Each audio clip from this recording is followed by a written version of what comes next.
one of my last meal planning videos, I talked about pork neck bone gravy. If you've never had it, you are in for an absolute treat. My husband and I both grew up in the country, but we'd never had pork neck bone gravy until we were in Chicago. And it was about 3 or 4 years ago, and we went to this really neat restaurant, the Purple Pig, and it's on the Magnificent Mile. And we went in, and they had this, and it was phenomenal. And so I decided to recreate it, and it's taken me a while to recreate it.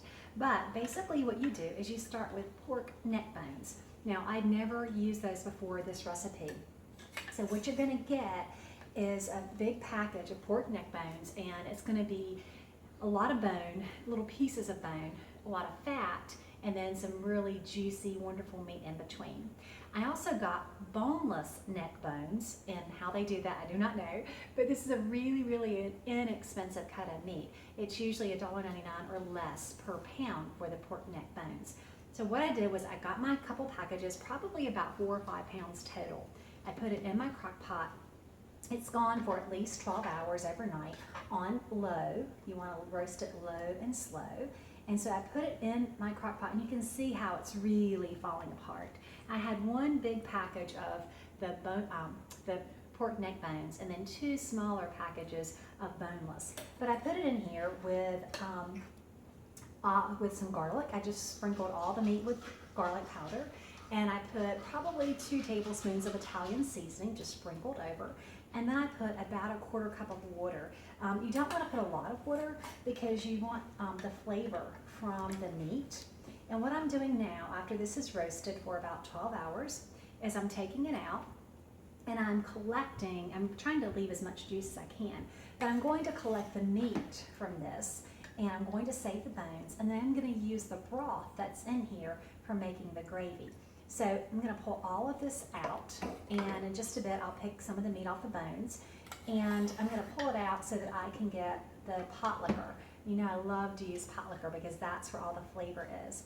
I'm not going to try to skim off any of the fat because the fat is flavor. I am going to save the bones, and there's a couple things I can do with the bones. So let me get all that goodness out, and you're going to love this. This is a really rich, wonderful dish.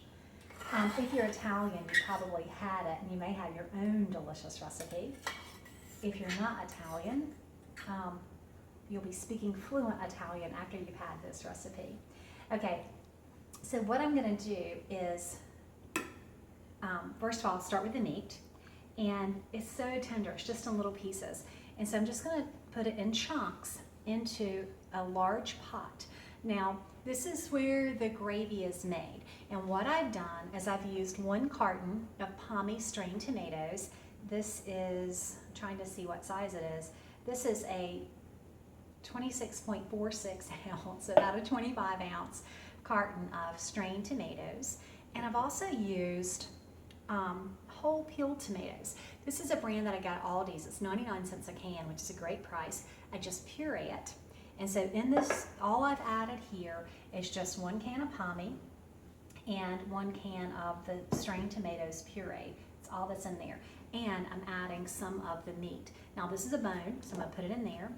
And the bones are not entirely soft yet. I'm gonna pick all the good stuff off the bones.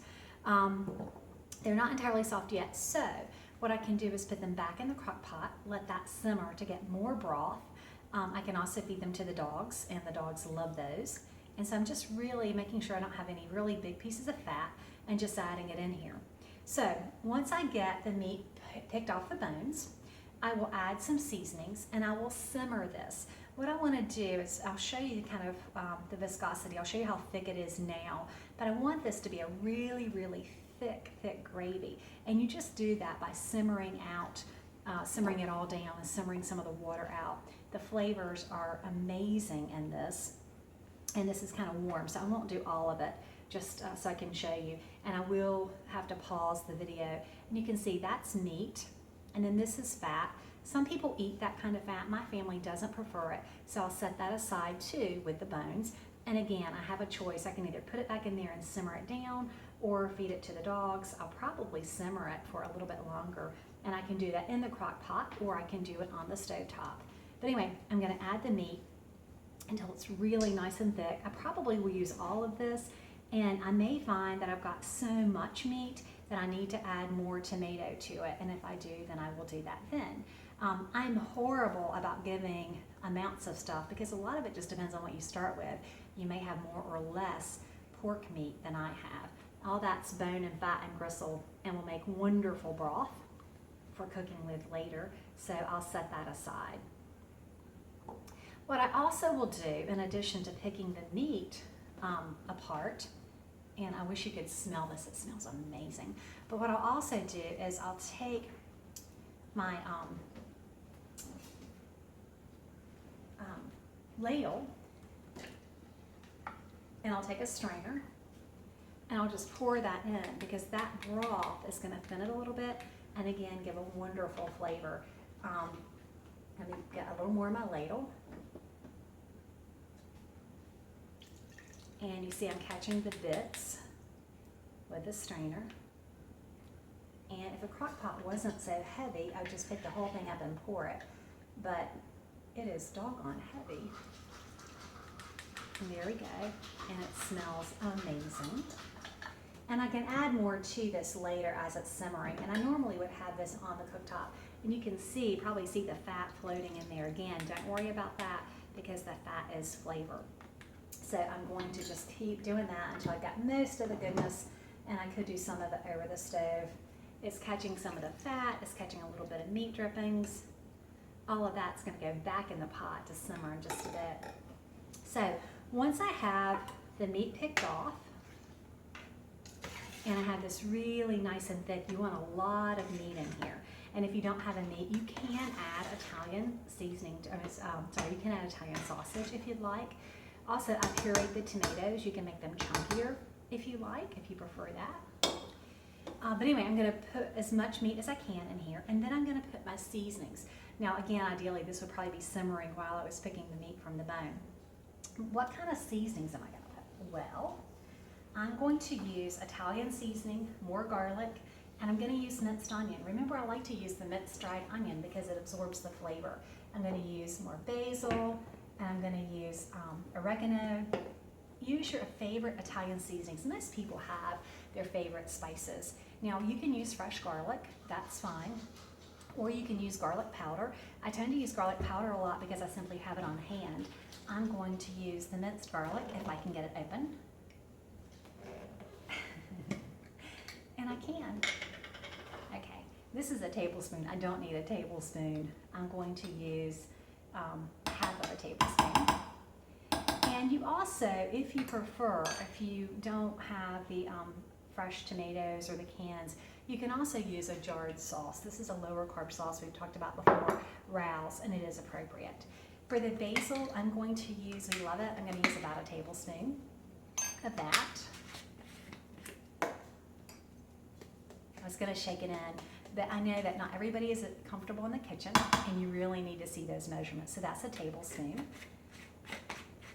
I'm also going to use a tablespoon of oregano. So that's a tablespoon of basil, a tablespoon of oregano. I'll type up the recipe for you, put the recipe in the comments. That's oregano. And I've already put that garlic, so I don't need to put more.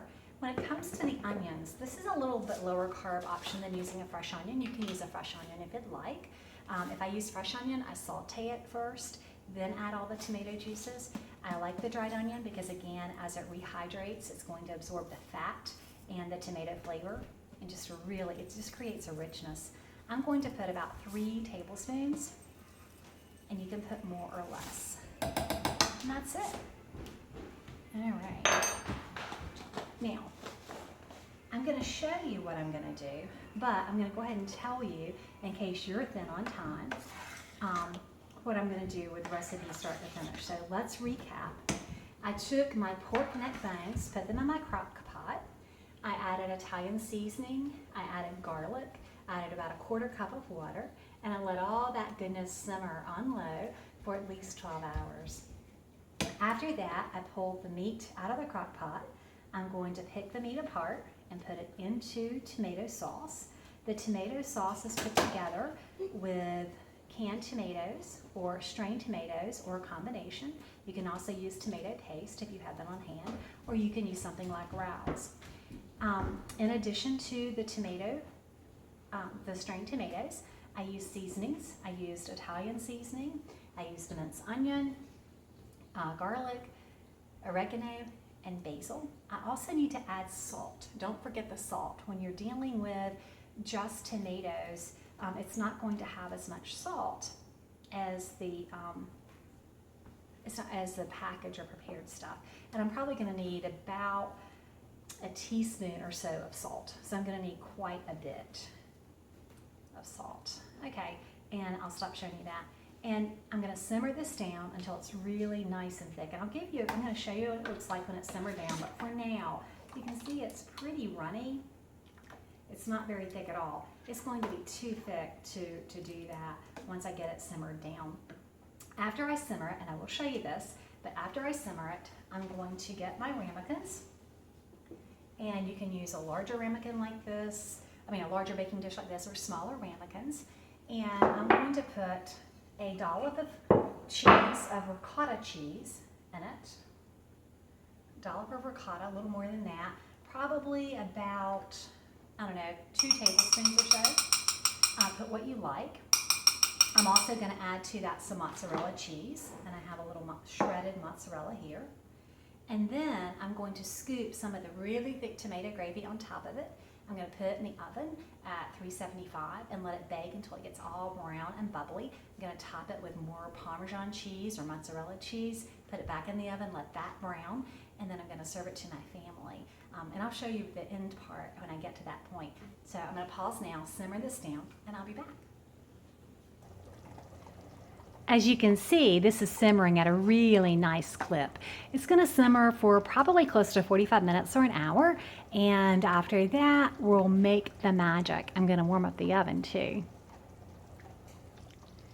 So at this point, it's gotten a whole lot thicker, as you can see. So I've turned it down to simmer a little more slowly. You can see about an inch or so of broth has cooked out, but it's really nice and thick with all that delicious pork neck bone meat. And it smells incredible. The dog is laying at my feet. He will not leave my side in case I happen to drop a couple bites.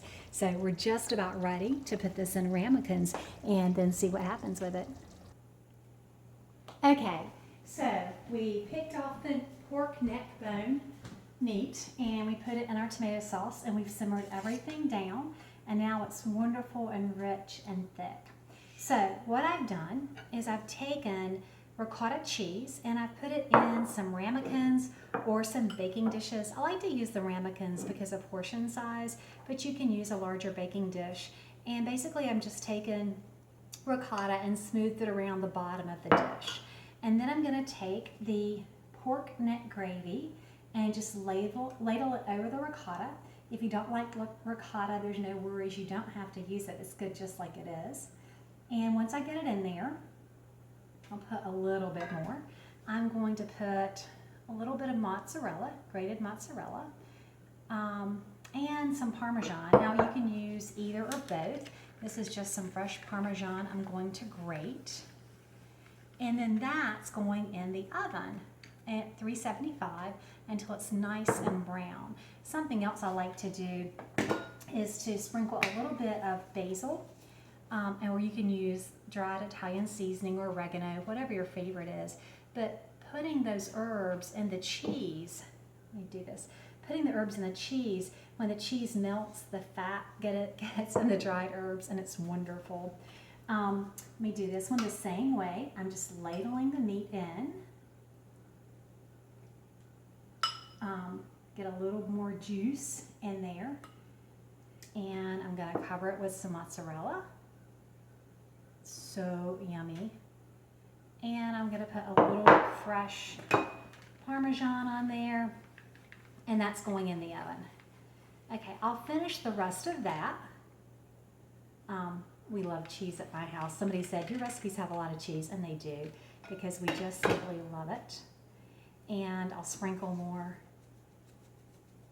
So anyway, that will go in the oven at 375 until it's all melty and bubbly. In the meantime, I'll set the table and get everything together. And when it comes out of the oven, it's going to look like this. See how it's baked up? The cheese is melted, the seasoning is there, and I'll serve it with probably some flatbread and a nice salad. The flatbread recipe, there's a video for that if you're interested in making it. And let's see what's in here. The ricotta is all melty and wonderful, and so I'm just gonna scoop in and see all the pieces of meat in there. Oh man, I'm gonna try this.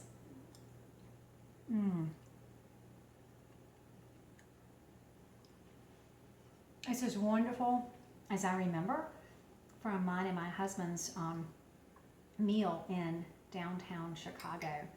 If you make it to downtown Chicago, do get to the Purple Pig, assuming it's still there.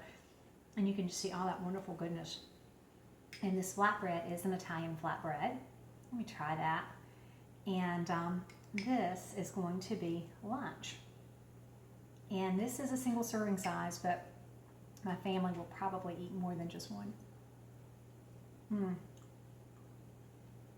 Definitely worth waiting for. I hope that pork neck bone gravy with ricotta becomes a favorite on your dinner table.